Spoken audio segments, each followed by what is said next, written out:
De minuscules lamelles de silex, ramassées sur le sol de Lascaux peu après sa découverte en 1940, un ajout précieux à l'exposition.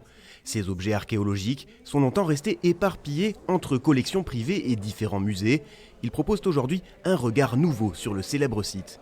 Petit à petit, on accumule des éléments, des informations qui permettront peut-être un jour de faire la relation entre ces superbes parois décorées et leur vie de tous les jours et les raisons pour lesquelles il y a tous ces éléments-là. Voilà, ce qu'ils ont dans la tête en fait. Ce sont les derniers vestiges archéologiques d'une grotte aujourd'hui artificialisée et sanctuarisée. Dans l'ombre de l'art pariétal pendant 80 ans, ces objets de tous les jours sont pourtant des informations précieuses sur ceux qui ont habité Lascaux entre 20 et 25 000 ans avant notre ère. Pour nous, archéologues, ça met en relation directe le matériel découvert au sol avec les parois ornées.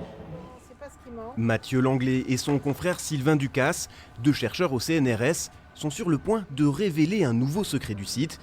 Car la question est toujours entière. Qui étaient les artistes? Mais aussi, quelles étaient leurs vies sous les voûtes ornées de la grotte?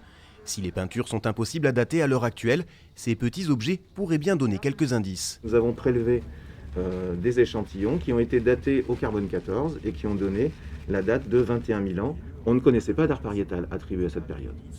Finalement, c'est en datant Lascaux et en attribuant le matériel archéologique qu'on propose désormais qu'en fait, durant cette période, non seulement il y avait de l'art, mais il y avait de l'art de Lascaux. Une mise à jour, des avancées scientifiques et des découvertes qu'il reste encore à faire.